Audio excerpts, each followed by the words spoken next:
እኔና እናንተ ከዳዊት ልንማር የሚገባው በዚህ ምሽት በልዩ ልዩ ተግዳሮቶች ውስጥ ስናልፍ እንደ አማኞች እንደ ክርስቲያኖች ምን እናድርግ?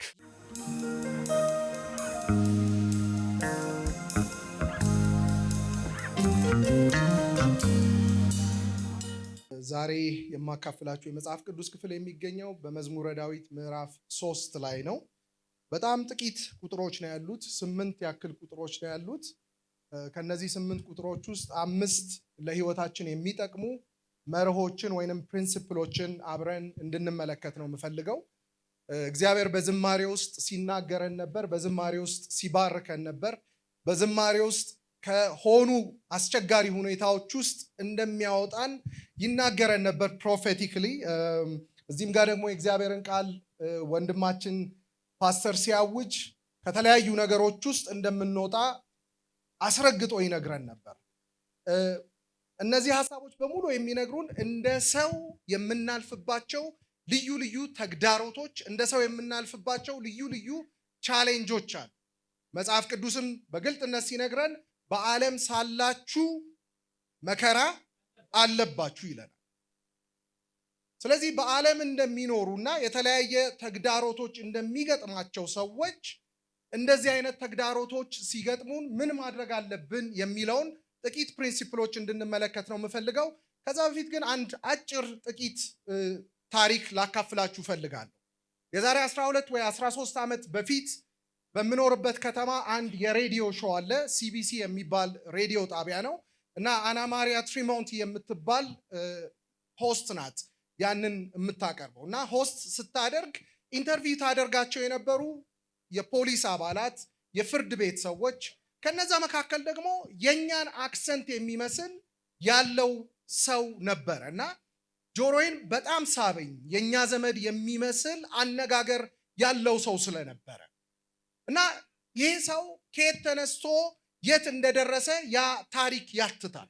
ይሄ ወንድማችን የተነሳው ከኤርትራ ምድር ነበረ።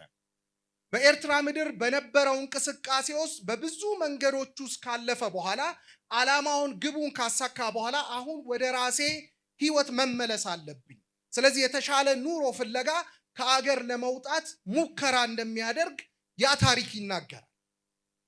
የመጀመሪያው ሙከራ ቦርደር አካባቢ ወደ ኢትዮጵያ ሊያልፍ ሲል አልተሳካለትም።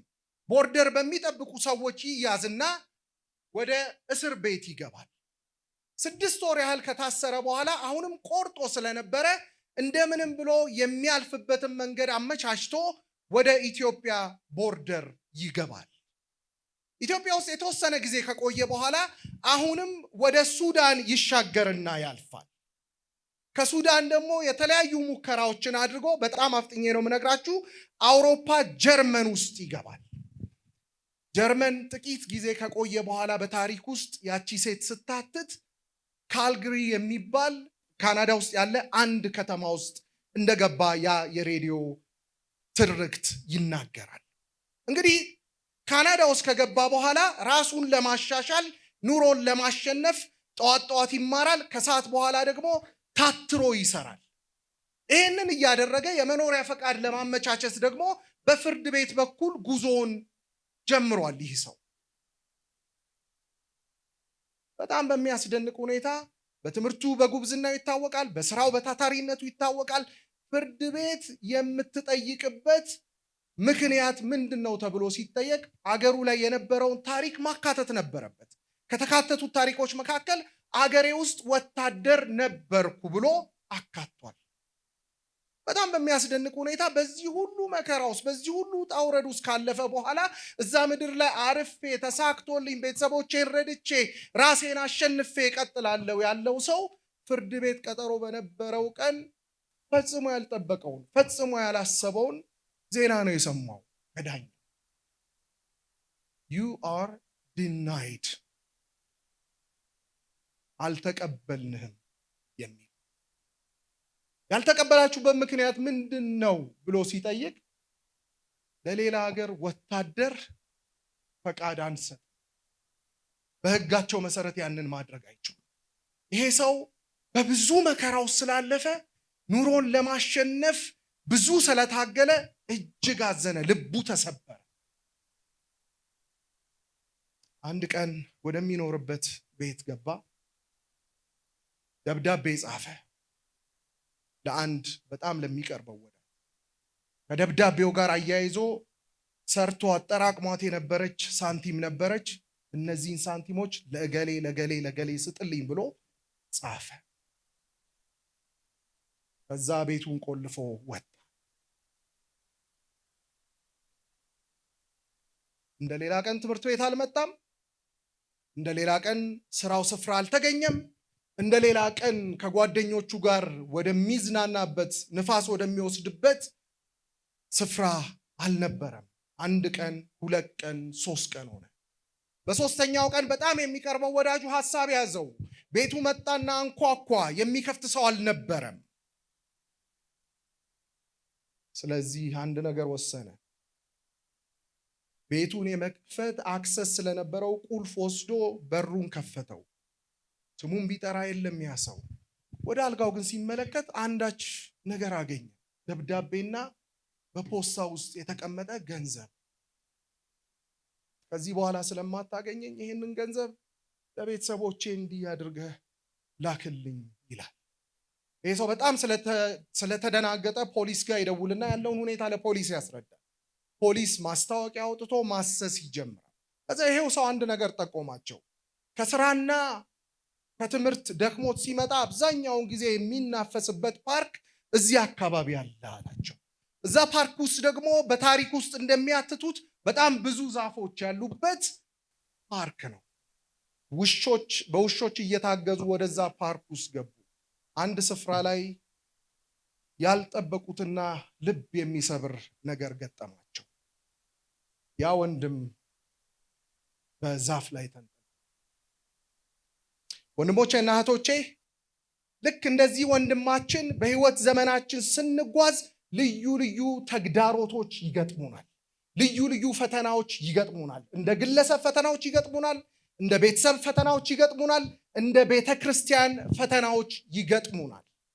ትልቁ ጥያቄ ግን እንደ አማኝ እንደ ክርስቲያን በክርስቶስ ኢየሱስ ዳግም ተወልደው በእምነት እንደሚኖሩ ቅዱሳኖች ልዩ ልዩ ፈተናዎች ሲገጥመን ምን ማድረግ አለብን? ያ ነው ጥያቄ። ምን እናድርግ? ወንድሜ ልዩ ልዩ ፈተና ሲገጥምህ በግልህ፣ በቤተሰብህ፣ በቤተ ክርስቲያንህ፣ በአገልግሎትህ ምን ማድረግ አለብህ? እህቴ ምን ማድረግ አለብሽ ለሚገጥምሽ ቻሌንጆች? መጽሐፍ ቅዱስ በመዝሙረ ዳዊት ምዕራፍ 3 ላይ በህይወቱ ልዩ ልዩ ፈተናዎችን ስላሳለፈ ስለዚህ ድንቅ ንጉሥ ይሄ ንጉሥ በዘመረው መዝሙር ውስጥ በዚህ ስፔሲፊክ ሁኔታ ውስጥ ስለገጠመው ፈተና ይናገርና ምን እንዳደረገ ደግሞ ይነግረናል። እንደዚህ ይላል። በአዲሱ ትርጉም ነው ማነበው። እንደዚህ ይላል ርዕሱ፣ ዳዊት ከልጁ ከአቤሴሎም በሸሸ ጊዜ የዘመረው መዝሙር ይላል። እንደዚህ ይላል ቁጥር 1፣ እግዚአብሔር ሆይ ጠላቶቼ ምንኛ በዙ፣ ስንቱስ በእኔ ላይ ተነሳ። ብዙዎች ነፍሴን እግዚአብሔር አይታደግሽም አሏት። እግዚአብሔር ሆይ አንተ ግን ዙሪያዬን የምትከልል ጋሻ ነህ። ክብሬንና ራሴን ቀና ቀና የምታደርግ አንተ ነህ። ወደ እግዚአብሔር ድምፄን ከፍ አድርጌ ጮኻለሁ፣ እርሱም ከተቀደሰ ተራራው ይመልስልኛል። እተኛለሁ፣ አንቀላፋለሁ፣ እግዚአብሔር ደግፎ ይዞኛልና እነቃለሁ። በየአቅጣጫው የከበበኝን አእላፍ ሕዝብ አልፈራም። እግዚአብሔር ሆይ ተነስ፣ አምላኬ ሆይ ታደገኝ። የጠላቶቼን መንጋጋ ሁሉ ትመታለህ፣ የክፉዎችንም ጥርስ ትሰባብራለህ። ማዳን የእግዚአብሔር ነው፣ በረከትህ በሕዝብ ላይ ይሁን። እግዚአብሔር አምላክ የተመሰገነ ይሁን። በዚህ ክፍል ላይ ዳዊት የሚነግረን የመጀመሪያዎቹ 2 ቁጥሮች ላይ ስለገጠሙት ተግዳሮቶች ነው። እንደዚህ ብሎ ነው የሚጀምረው፣ እግዚአብሔር ሆይ ጠላቶቼ ምንኛ በዙ። ሲጀምር መዝሙሩን አድሬስ የሚያደርገው ወደ እግዚአብሔር ነው። እግዚአብሔር ሆይ እያለ 5-6 ጊዜ በዚህ 8 ቁጥሮች ውስጥ ይናገራል ዳዊት። እዚህ ቦታ ላይ ጠላቶቼ ምንኛ በዙ ሲል ግጥሙን ለማሳመር፣ ግጥሙን ለማስዋብ፣ ግጥሙን ለማሽሞንሞን አይደለም። ነገር ግን የዚህን መዝሙር ታሪካዊ ዳራ ወይንም ሂስቶሪካል ባክግራውንድ ስንመለከት በሁለተኛ ሳሙኤል ምዕራፍ 15 ላይ እናገኘዋለን። ጥቂት ፕሪንሲፕሎቹን ከማየታችን በፊት ይሄንን መዝሙር ለመረዳት ስለሚያግዘን ጥቂት እንመልከተው። ሁለተኛ ሳሙኤል ምዕራፍ 15 ከቁጥር 1 ጀምሮ ርዕሱ የአቤሴሎም አመፅ ብሎ ይጀምራል። ዳዊት ከገዛ ቤቱ ነው የመጀመሪያው ተግዳሮት የመጣበት። የአብራኩ ክፋይ ከሆነ ልጁ ከማይጠረጥረው ከማያስበው አቅጣጫ ተግዳሮት መጣበት። እንደዚህ ይላል፣ ከዚህ በኋላ አቤሴሎም ሰረገላና ፈረሶችን እንዲሁም ፊት ፊቱ የሚሮጡ 50 ሰዎችን ለራሱ አዘጋጀ። አቤሴሎምም በማለዳ ተነስቶ ወደ ከተማይቱ መግቢያ በር በሚወስደው መንገድ ዳር ሆነ ብሎ ይቆም ነበረ። ማንኛውም ባለጉዳይ አቤቱታውን ለንጉሥ አቅርቦ ለማስወሰን በሚመጣበት ጊዜ ሁሉ አቤሴሎም ወደ እርሱ እየጠራ አንተ ከየትኛው ከተማ ነው የመጣኸው በማለት ይጠይቀዋል። ያም ሰው አገልጋይ ከአንዱ የእስራኤል ነገዶች ነው ብሎ ይመልስለታል። ቁጥር 3 ከዚያም አቤሴሎም ተመልከት፣ ጉዳይህማ ትክክልና ተገቢ ነው፣ የትኛው የንጉሥ እንደራሴ ነው ታዲያ የሚያይልህ ይለዋል። ቀጠል አድርጎም ምን ነው ዳኛ ሆኜ በምድሪቱ ላይ በተሾምኩ አቤቱታ ወይም ክስ ያለበትን ሁሉ ወደ እኔ እየመጣ ፍትህ እንዲያገኝ አደርገው ነበር ይላል። በዚህ ቦታ ላይ ስትመለከቱ አቤሴሎም የሚያደርገው የከተማው መግቢያና መውጫ በር ላይ ይቆማል። ወደ ንጉሱ ሊያስፈርዱ የሚመጡ ሰዎችን ሁሉ ምን ያደርግ ነበር? ጉዳይህ ምንድን ነው? ችግርህ ምንድን ነው? የገጠመህ ነገር ምንድን ነው ይላቸው ነበረ። ከነሱ መልስ ሲያገኝ ጉዳይህማ ምንድን ነው? ተገቢ ነው፣ ችግርህ እውነት ነው፣ ፍርድ ይገባሃል፣ መፍትሄ ይገባሃል፣ ለችግርህ ሶሉሽን ልታገኝ ይገባል እያለ እያንዳንዱን ሰው በዛ መልኩ ነበር አፕሮች የሚያደርገው። ቁጥር 5 እንዲህ ይላል ቀጥሎ፣ እንዲሁም ማንኛውም ሰው ወደ እርሱ ቀርቦ እጅ በሚነሳው ጊዜ አቤሴሎም እጁን ዘርግቶ ይዘውና ይስመው ነበር። አያችሁ፣ የንጉሥ ልጅ ስለነበር ሰዎች ወደ እርሱ ሲቀርቡ ሊያደርጉ የሚፈልጉት ምንድን ነው? እጅ ሊነሱት ነው የሚፈልጉት። አቤሴሎም ግን እጃቸውን ይዝና ምን ያደርጋቸው ነበር? ይስማቸው ነበር። ምን ማለት ነው? አገራችን ላይ ያሉ ትልልቅ ባለስልጣን ወንድሞቻችን እጅ ልነሳቸው ስንል ቢስሙን ማለት እኔ ኢማጂን በጣም ኤክሳይቲንግ የሆነ ነገር ነው የሚያደርገው ይሄ ወንድም። እንቀጥል። ታሪኩ በጣም ነው የሚገርመው። ቁጥር 6 አቤሴሎምም ፍትህ ለማግኘት ወደ ንጉሥ የሚመጣውን እስራኤላዊ ሁሉ የሚቀርበው በዚህ መንገድ ስለነበረ የእስራኤልን ልብ ሰረቀ ይለናል። በዛ መንገድ ነበር አፕሮች የሚያደርጋቸው። እንደኔ ተራ የሆነ ሰው በንጉሥ እንዲህ አይነት አፕሮች ቢደረግለት እንዴት ደስ እንደሚለው አስቡ። በዚህ መንገድ ስለነበረ የእስራኤል ልብ ከዳዊት ወደ ማ ሽፍት አደረገ? ወደ አቤሴሎም ሽፍት አደረገ። ስለዚህ ጠላቶቼ ምንኛ በዙ፣ ስንቱስ በእኔ ላይ ተነሳ ሲል የመጀመሪያ የገዛ ልጁ ተነስቶበታል። ቀጥሎ ግን የእስራኤልን ልብ ምን አለ ይላል? ሰረቀ ይላል። በሁለተኛ ደረጃ የእስራኤል ሕዝብ ሁሉ ከማ ጋር ሆኗል ማለት ነው? ከአቤሴሎም ጋር ሆኗል ማለት ነው። ቁጥር 7 እንቀጥል። ከ4 ዓመት በኋላም አቤሴሎም ንጉሱን እንዲህ አለው። አይገርማችሁም? በየቀኑ በር ላይ ይቆም የነበረው ለስንት ዓመት ነው? ለ4 ዓመታት ነው። ይህንን ነገር ኢንቴንሽናሊ ነው ያደረገው። አስቦበት ነው ያደረገው። አቅዶበት ነው ያደረገው። በሳምንት አንዴ አይደለም፣ በወር አንዴ አይደለም፣ በ3 ወር አንዴ አይደለም። ኤቭሪዴ ለ4 ዓመታት በትጋት ያደረገው ነገር። አያችሁ፣ ሰዎች እንኳን ለመልካም ነገር፣ እንኳን ለበጎ ነገር፣ እንኳን በአገር ላይ፣ በከተማ ላይ፣ በቤተ ክርስቲያን ላይ፣ በቤተሰብ ላይ ተጽዕኖ ለሚያመጣ ነገር አይደለም፣ ለኔጌቲቭ ነገር ዋጋ ይከፍላሉ። ይሄንን ነው የምናየው ከዚህ ወንድም። እንደዚህ አለው ለአባቱ፣ ለእግዚአብሔር የተሳልኩትን ስለት ለማድረስ ወደ ኬብሮን እንዲሄድ ፍቀድልኝ። እኔ አገልጋይ በሶርያ ምድር በጌሹር ሳለው እግዚአብሔር ወደ ኢየሩሳሌም የመለሰኝ እንደሆነ በኬብሮን ለእግዚአብሔር እሰግዳለሁ ብዬ ተስያለሁ። 1 2 3 ቁጥሮችን ልጨምርና ወደ መዝሙራችን እንመለሳለን። ቁጥር 9 ንጉሱም በሰላም ሂድ አለው። ስለዚህ አቤሴሎም ወደ ኬብሮን ሄደ። ከዚያም አቤሴሎም የቀንደ መለከት ድምፅ ስትሰሙ አቤሴሎም በኬብሮን ነገሰ በሉ የሚሉ የሚስጥር ሰራተኞችን በመላው የእስራኤል ነገዶች አሰማራ። ከኢየሩሳሌምም 200 ሰዎች ወደ አቤሴሎም ሄዱ። በእንግድነት ተጋብዘው በየዋህነት ከመሄዳቸው በቀር ስለ ጉዳዩ የሚያውቁት አንዳች ነገር አልነበራቸውም። ቁጥር 12 አቤሴሎምም መስዋዕት በሚያቀርብበት ጊዜ የዳዊት አማካሪ የሆነ የጊሎ ሰው አኪጦፌል ከሀገሩ ከጊሎ ወደ እርሱ እንዲመጣ ላከበት። ስለዚህ ሴራው ጥንካሬ አገኘ። የአቤሴሎምም ተከታዮች ቁጥር እየጨመረ መጣ። ጠላቶቼ ምንኛ በዙ፣ ስንቱስ በእኔ ላይ ተነሳ። የገዛ ልጁ የአብራኩ ክፋይ ተነስቶበታል። የእስራኤል ሕዝብ ተነስቷል፣ ልቡ ሽፍት ሆኗል ወደሱ ብለናል። አኪጦፌል ከእርሱ ጋር እንደሆነ ባወቁ ቁጥር የአቤሴሎም ተከታዮች ቁጥር ምን አለ? ጨመረ፣ ጠነከረ ይላል።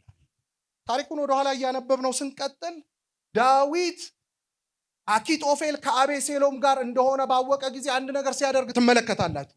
እግዚአብሔር ሆይ የዚህን ሰው ምክር ስንፍና አድርግልኝ። ምን አይነት ፓወርፉል ሰው እንደነበረ ዳዊት ጠንቅቆ ያውቅ ነበረ። ዳዊት በገጠመው ስኬት ውስጥ ሁሉ ከበስተጀርባው ለስኬቱ ምክንያት የሆነው ሰው አኪጦፌል የሚባለው ሰው ነበረ። ስለዚህ የአኪጦፌል ከእርሱ ጋር መሆን ለአቤሴሎም የሚሰጠውን ድል ያውቅ ነበር ዳዊት። ከዛ ደግሞ ሊያድነውና ሊታደገው የሚችል ብቸኛው የሰራዊት ጌታ እግዚአብሔር ብቻ እንደነበር ያውቅ ነበረ። ስለዚህ ዳዊት ጠላቶች ቢነሱበትም በአስቸጋሪና በፈተና ውስጥ ቢሆንም በእግዚአብሔር ፊት ስንፍና አድርግልኝ ብሎ ጸልዮ ነበር። እግዚአብሔር ይመስገን።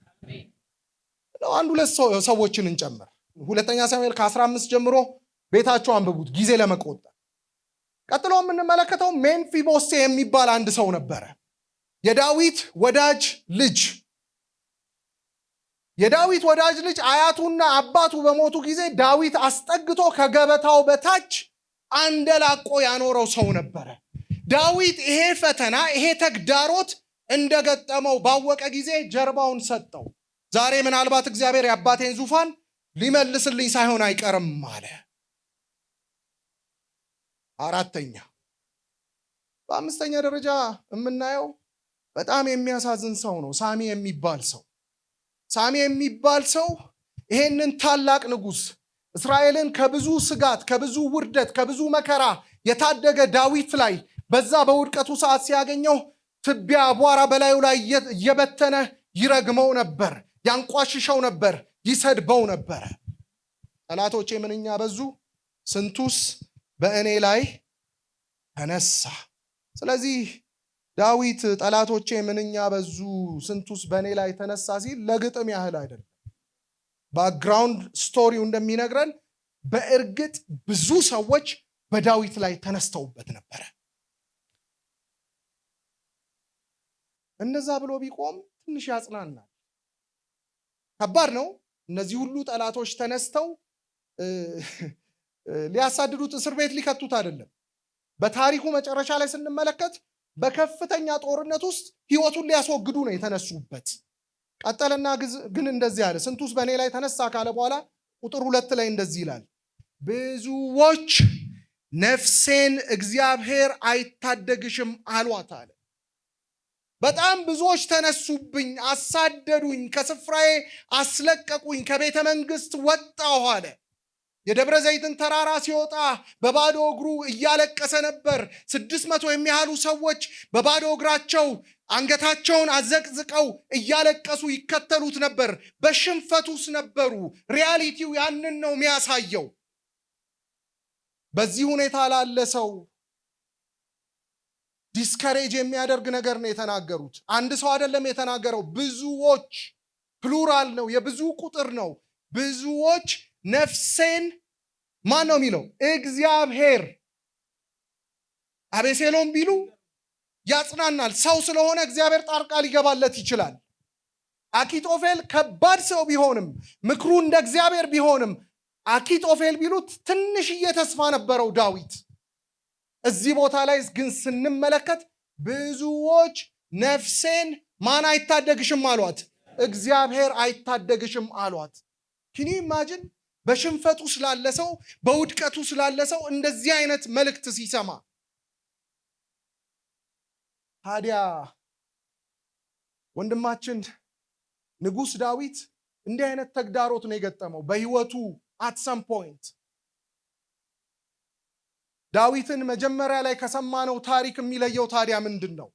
ይሄ በታሪክ ውስጥ የተመለከትነው ወንድማችን በብዙ መንገድ ውስጥ ያለፈ ወንድም ነው። ብዙ ሀገሮች ተሰዶ ያለፈ ነው። ብዙ መከራዎችን ያሸነፈ ሰው ነው። ነገር ግን አንዲት ከፍርድ ቤት የመጣች ቃል ህይወቱን እንዲያጣ አደረገችው። ወንድማችን ዳዊት ከዛ የከፋ ነገር ነው የገጠመው። በገዛ ልጁ ነው የተካደው። በአማካሪው ነው የተካደው። በህዝቡ ነው የተካደው። በዚህ አስቸጋሪ ሁኔታ ውስጥ ዳዊት ምንድን ነው ያደረገው? እኔና እናንተ ከዳዊት ልንማር የሚገባው በዚህ ምሽት በልዩ ልዩ ተግዳሮቶች ውስጥ ስናልፍ እንደ አማኞች እንደ ክርስቲያኖች ምን እናድርግ? 5 ፕሪንሲፕሎችን አብረን እንመልከት። በልዩ ልዩ ተግዳሮቶች ውስጥ ስናልፍ፣ በቻሌንጅ ውስጥ ስናልፍ ምን እናድርግ? የመጀመሪያው በአስቸጋሪ ሁኔታ ውስጥ ስናልፍ፣ ህይወታችን በሞትና በህይወት መካከል ውስጥ ስትሆን፣ በአጣብቂኝ ውስጥ ስንገባ የመጀመሪያው ልንገነዘብ ልናውቅ የሚገባው ነገር እግዚአብሔር ጠባቂያችን እንደሆነ ልንገነዘብ ይገባል። አሜን። እስኪ እግዚአብሔር ጠባቂ ነው እንበል። ከተነሳብን ሰራዊት፣ አዎን በዳዊት ላይ ሰራዊት ነው የተነሳው። በዳዊት ላይ ምክሩ በምድር ላይ ጠብ የማትለው አማካሪው ነው የተነሳው። በዳዊት ላይ የአብራኩ ክፋይ የሆነ ጨካኝ የሆነ ልጁ ነው የተነሳው። ዳዊት ግን ምንድን ነው ያለው? እግዚአብሔር ሆይ አንተ ግን ዙሪያዬን የምትከልል ጋሻ ነህ አለ። እግዚአብሔር ይመስገን። ከየትኛውም አቅጣጫ ጠላት ጦር ቢወረውር ምን ሊለኝ አይችልም? ሊወጋኝ አይችልም። ለምን? ምክንያቱም አንተ ምን ነህ? ጋሻዬ ነህ። እግዚአብሔር ይመስገን። በምን አይነት ሁኔታ ውስጥ ነው ያላችሁት ወንድሞቼና እህቶቼ? ምንድነው የገጠማችሁ ተግዳሮት? ምንድነው እያስፈራራችሁ ያለው? ህመም ነው እያስፈራራችሁ ያለው? ማጣት ነው እያስፈራራችሁ ያለው? ዕዳ ነው እያስፈራራችሁ ያለው? ነጋችሁን ስታስቡ አለቀልህ አበቃልህ የሚል ስሜት ነው የሚሰማችሁ? ዳዊት በእንደዛ አይነት ሁኔታ ውስጥ ሆኖ ነው ይሄንን መረዳት የያዘው። ጠላቶቼ ሊያጠፉኝ ቢነሱም አልቆልሃል ቢሉኝም አንተ ግን ዙሪያዬን የምትከብብ ምንድነህ? ጋሻ ነህ። እስኪ አብረን እንበል፣ እግዚአብሔር ጋሻዬ ነው። እግዚአብሔር ጋሻዬ ነው። ክብር ለኢየሱስ ይሁን። ሁለተኛ ዳዊት በእንደዚህ አይነት ተግዳሮት ውስጥ ሆኖ ምንድነው ያለው ስንል፣ ቀጥሎ ያለው ክብሬንና ራሴን ቀና ቀና የምታደርግ አንተ ነህ አለ። ዳዊት ስለ ክብር የሚያውቅ ሰው ነው። ዳዊት ተራ ሰው አይደለም። ዳዊት ንጉሥ ነው። ብዙ ሺህ ሕዝብ የመራ ሰው ነው። ብዙ ጦርነቶችን ድል የነሳ ሰው ነው። በአገሩ ብቻ ሳይሆን በሌሎች አገሮች የሚፈራና የሚከበር ክብርን የሚያውቅ ሰው ነው። ዳዊት ምን አለ? ክብሬ ዙፋኔ አይደለም አለ። ክብሬ ቤተ መንግስቴ አይደለም አለ። ክብሬ የሚከተለኝ ሕዝብ አይደለም አለ። ክብሬ ያለኝ ሀብትና ንብረት አይደለም አለ። ክብሬ ሰማይና ምድርን የሰራ የሰራዊት ጌታ እግዚአብሔር ነው አለ። እግዚአብሔር ይመስገን። ወንድሞቼና እህቶቼ ክብራችን እግዚአብሔር ነው። ያለን ዕውቀት አይደለም፣ ያለን ገንዘብ አይደለም፣ ያለን ስኬት አይደለም፣ ያለን ሀብት አይደለም፣ የምንነዳው መኪና አይደለም። ክብራችን እግዚአብሔር ነው። ዳዊት በቤተ መንግስት ውስጥም ክብሩ እግዚአብሔር ነው። በቤተ መንግስት ውስጥ በሽንፈት ውስጥ ሆኖም ክብሩ ማን ነው? እግዚአብሔር ነው። he was neutral ከነገሮች ስኬትና ካለመሳካት ጋር ክብሩን የሚያያይዝ ሰው አልነበረም። በዚህ ስፍራ ስትመለከቱ እዛው ሁለተኛ ሳሙኤል ምዕራፍ 15 ቁጥር 30 ላይ ስትሄዱ የደብረ ዘይትን ተራራ ቅድም ያነበብኩት ክፍል ማለት ነው ራሱን ዝቅ አድርጎ ንጉሱ በባዶ እግሩ ህዝቡ ሁሉ በዛ አይነት ሁኔታ ይከተለው ነበር። በሽንፈት ውስጥ ነው፣ ሪያሊቲው እሱ ነው። ግን ዳዊት ምን አለ? ክብሬ ማን ነው? አንተ ነህ። ራሴን ቀና የምታደርግ ማን ነህ? አንተ ነህ። እግዚአብሔር ነው ቀና የሚያደርጋችሁ። ክብራችሁ እግዚአብሔር ነው። ስለዚህ ከእግዚአብሔር ጋር ስቲክ እናድርግ ወገኖቼ። በቃ ያላችሁበትን ሁኔታ ጥላችሁ ትለፉ። ዳዊት ባለበት ሁኔታ ራሱን ዲፋይን ያደረገ ሰው አልነበረም። ክብር ለኢየሱስ ይሁን።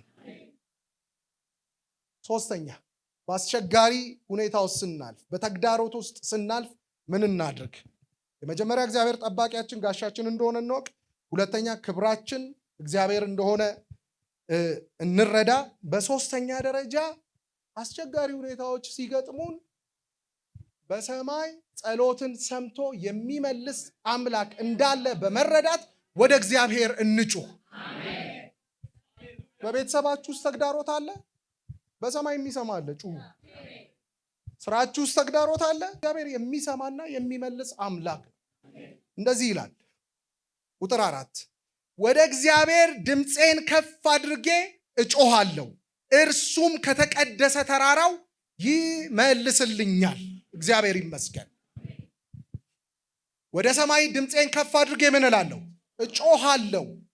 ዳዊት ለገጠመው ተግዳሮት ወደ ሰማይ የሚጮህ፣ ወደ ሰማይ የሚጸልይ፣ ወደ እግዚአብሔር ድምፁን የሚያሰማ ንጉሥ ነበረ።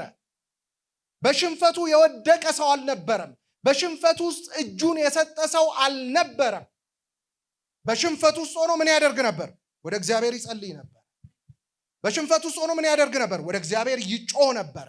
በሽንፈቱ ውስጥ ሆኖ በባዶ እግሩ እየሄደ አንገቱን ዝቅ አድርጎ ግን በእግዚአብሔር ፊት ይጮህ ነበረ። ምን ብሎ ነው የጮኸው? ቁጥር 7 ላይ ጸሎታችን ስፔሲፊክ መሆን አለበት። ቁጥር 7 ላይ እንደዚህ ይላል፣ እግዚአብሔር ሆይ ተነስ አለ፣ አምላኬ ሆይ ታደገኝ። የጠላቶቼን ሁሉ መንጋጋ ትመታለህ፣ የክፉዎችን ጥርስ ትሰባብራለህ አለ። አያችሁ፣ ዳዊት በአስቸጋሪ ሁኔታ ውስጥ ሆኖ፣ በተግዳሮት ውስጥ ሆኖ፣ በሽንፈት ውስጥ ሆኖ እግዚአብሔር ሆይ ትዳር ስጠኝ አላለ። በዛ በአስቸጋሪ ሁኔታ ውስጥ ሆኖ ስለ ፋይናንስ አልጸለየም። ዳዊት በዛ አስቸጋሪ ሁኔታ ውስጥ ነፍሱን ሊያጠፉ በሚከተሉት በነዛ በሺዎች በሚቆጠሩ ሰዎች ፊት ምንድን ነው ያለው? እግዚአብሔር ሆይ ተነስ፣ እግዚአብሔር ሆይ ታደገኝ። ዳዊት የሚያስፈልገው በዛ ሞመንት ምን ነበር? ትድግና ነበር የሚያስፈልገው። በምን አይነት ሁኔታ ውስጥ ናችሁ? ምንድን ነው የገጠማችሁ ተግዳሮት? ንግዳችሁ ላይ ተግዳሮት ካለ፣ ገበያ ከጠፋ ስለ ገበያ ጸልዩ። የገንዘብ እጥረት ከገጠማችሁ ስለ ገንዘብ ጸልዩ። ተግዳሮታችሁ ጤንነት ከሆነ ስለ ጤንነት ጸልዩ። ዳዊት የጸለየው ስፔሲፊክሊ ስለገጠመው ተግዳሮት ነው። እግዚአብሔር አምላክ የተመሰገነ ይሁን። ስለዚህ በአስቸጋሪ ሁኔታ ውስጥ ስናልፍ፣ በተግዳሮት ውስጥ ስናልፍ ምን እናድርግ? አንደኛ እግዚአብሔር ጠባቂያችን ወይንም ጋሻችን እንደሆነ እንወቅ። ሁለተኛ እግዚአብሔር ምናችን ነው? ክብራችን ነው። ራሳችንን ቀና የሚያደርገው እርሱ እንደሆነ እንረዳ። እንደ አቋም ያንን እንደ ፕሪንሲፕል እንያዝ። በሶስተኛ ደረጃ እግዚአብሔር ጸሎትን ሰምቶ የሚመልስ አምላክ እንደሆነ በመረዳት በእግዚአብሔር ፊት ምን እንበል? እንጸልይ። ስንጸልይ ግን እንዴት እንጸልይ? ስፔሲፊክሊ እንጸልይ ስለገጠመን ነገር። አራተኛ በአስቸጋሪ ተግዳሮቶች ውስጥ ስናልፍ በእግዚአብሔር እንታመን፣ እርሱን እንደገፍ። ዳዊት በዚህ አይነት ሁኔታ ውስጥ ሆኖ ሲብረከረካ እንመለከተው። ምንድን ነው የሚለው? ቁጥር 5 ላይ እንደዚህ ያለ ዳዊት፣ እተኛለሁ፣ አንቀላፋለሁ፣ እግዚአብሔር ደግፎ ይዞኛልና እነቃለሁ። በየአቅጣጫው የከበበኝን አእላፍ ሕዝብ ምን አልልም፣ አልፈራም። እንዲህ ነው የዳዊት ትረስት። ዳዊት በእግዚአብሔር ያለው መታመን ይሄ ነው። ያለበት ሁኔታ የሚያስተኛ አይደለም። ሪያሊቲው በሺዎች የሚቆጠሩ የልጁ ተከታዮች ሊገድሉት እግር በእግር እያሳደዱት ነው ያሉት። ዳዊት ግን ምን አለ? እተኛለሁ። ልጁ ሰይፉን አዘጋጅቷል፣ ከሰገባው አውጥቷል፣ ሊገለው ነው፣ ሊቀላው ነው። ዳዊት ግን ምን አለ? እተኛለሁ፣ አንቀላፋለሁ፣ እነቃለሁ። ይኸውላችሁ እንቅልፋችንን በተኛንበትና በምንነሳበት መካከል ብዙ ነገሮች ሊሆኑ ይችላል። አንዳንዶች አልነቁም እኮ ሐኪም ቤት ሄደው ሲመረመሩ ወይ የልብ ድካም ይዟቸው ነው፣ ስትሮክ ይዟቸው ነው፣ ሀርት አታክ ይዟቸው፣ ብዙ ኤክስፕላኔሽን አለ። ዳዊት ግን እርግጠኛ ነበር። እልፍ ሰው ሊገለው እየፈለገ እተኛለሁ፣ አንቀላፋለሁ፣ እግዚአብሔር ደግፎ ይዞኛልና እነቃለሁ። ዛሬ ባላችሁበት ሁኔታ ላይ ሆናችሁ ይሄንን አውጁ። እግዚአብሔር ይመስገን። ክብር ለኢየሱስ ይሁን።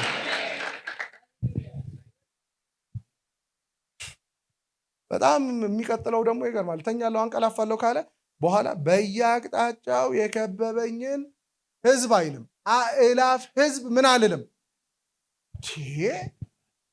ምን አይነት ድፍረት ነው? ያውላችሁ ዳዊት ጎልያድን የገጠመበትን የአንደኛ ሳሙኤል ምዕራፍ 17ን ታሪክ ታስታውሳላችሁ አይደለ? ከንጉሱ ጋር ሲነጋገር ከወንድሞቹ ጋር ምንድን ነው ያለው? የልብህን ክፋት እናውቃለን አሉት። የልብህን ክፋት እናውቃለን፣ ለምን እንደመጣህ እናውቃለን። ይሄንን ነገር ልታይ ነው የመጣበት። ፐርፐዝ እኮ ዲፍረንት። አባቱን ታዞ የነሱን ስንቅ ለማቀበል ነው የመጣው። ዳዊት ምንም መልስ አልሰጣቸው፣ እጥፍ ብሎ። ንጉሱ ጋር ግን ሲመጣ ምንድን ነው ያለው? የአባቴን በጎችና ጠቦቶች በምድረ በዳ እጠብቃለሁ እና ያንን በማደርግ ጊዜ ድብና አንበሳ ምን ይል ነበረ? ይመጣል አለ።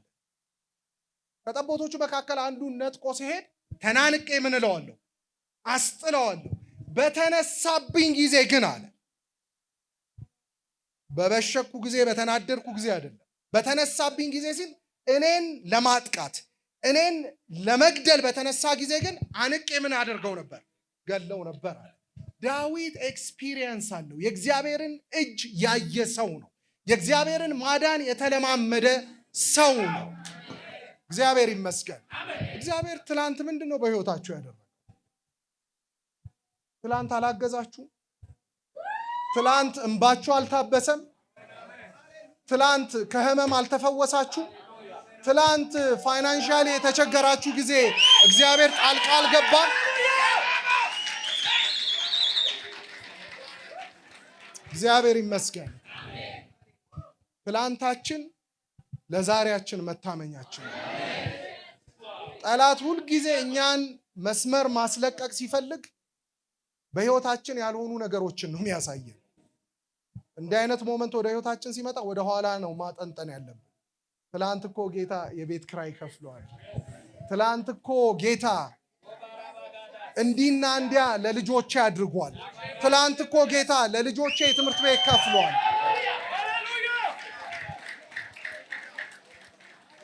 ከሁሉ በላይ ግን ከምንም ነገር ጋር የማናነጻጽረውን የተአምራቶች ተአምራት አድርጓል። ልጁን ኢየሱስ ክርስቶስን ሰጥቶናል። ልጁን ከሰጠን ሌላ አያቅተውም። ሃሌሉያ! ኢየሱስ ጌታ ነው። ኢየሱስ ጌታ ነው። ስለዚህ ዳዊት በዚህ አይነት ሁኔታ ውስጥ ሆኖ በእግዚአብሔር ታመነ። ዳዊት እግዚአብሔርን ትረስት አደረገ። ሁኔታው ተለውጧል? አልተለወጠም። እስቲል በተሸነፈበት ሁኔታ ውስጥ ነው ያለው? አዎን። እስቲል አንገቱ ዝቅ እንዳለ ነው? አዎን። ግን በየአቅጣጫው የከበበኝን አእላፍ ሕዝብ አልፈራም። ስለዚህ በገጠሙን ቻሌንጆች፣ በገጠሙን ተግዳሮቶች፣ በገጠሙን የህይወት ትንቅንቆች ውስጥ በእግዚአብሔር መታመናችንን እንቀጥል። እግዚአብሔር ይመስገን። የመጨረሻ ጨርሻለሁ። ዳዊት ቁጥር 8 ላይ እንደዚህ አለ፣ ማዳን የእግዚአብሔር ነው፣ በረከትህ በሕዝብ ላይ ይሁን አለ። ማዳን የማን ነው? እስኪ ማዳን የእግዚአብሔር ነው እንበል። በነገራችን ላይ በጣም በጣም አስደናቂ ጥቅስ ነው። የደመደመበት ጥቅስ በጣም አስደናቂ ነው። ዳዊትን ሊያድነው የሚችል የትኛውም አይነት መንግስት አልነበረም በዚህ ሁኔታ ውስጥ። የገጠሙት የከበቡት ሰዎች ሁሉ ኃያላን ናቸው፣ ሊሸነፉ የማይችሉ ሰዎች ናቸው። በዚህ ሁኔታ ውስጥ ሆኖ ማዳን የማን ነው አለ?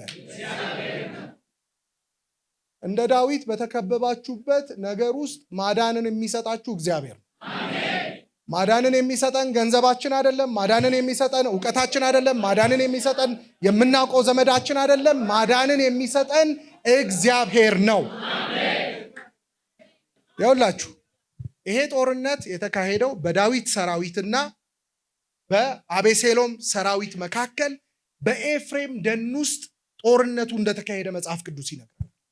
ምን እንደሚል ታውቃላችሁ? በጣም አስደናቂ ጥቅስ አለ።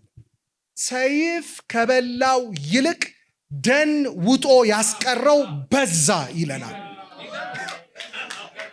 አያችሁ፣ በጦርነት ውስጥ እልፍ የሆኑ ሰዎች ዳዊትን ሊገጥሙ መጥተዋል። ዳዊትን ኢን ሪያሊቲ ሊያጠፉት ይችላሉ። ነገር ግን እግዚአብሔር የተጠቀመው ስትራቴጂ ጦርነቱ የሚደረገው ደኑስ ነው አለ። ደኑስ ደግሞ ከዚህ ቀደም እግዚአብሔር መዓት ድሎችን ባደረገባቸው መልኩ አይደለም የተከሰተው። እዚህ ላይ ሰራዊቱን በደን እንዲዋጣ አደረገ። ለዳዊት በዛ መልኩ ድልን ሲሰጠው እንመለከታለን። ወንድሞቼና እህቶቼ እግዚአብሔር ድልን ይሰጣችኋል። በገጠማችሁ አስቸጋሪ ሁኔታ ውስጥ፣ በገጠማችሁ ተግዳሮት ውስጥ፣ በገጠማችሁ ቻሌንጅ ውስጥ እግዚአብሔር ድልን ይሰጣችኋል። ክብር ለኢየሱስ ይሁን። ኢየሱስ ጌታ ነው።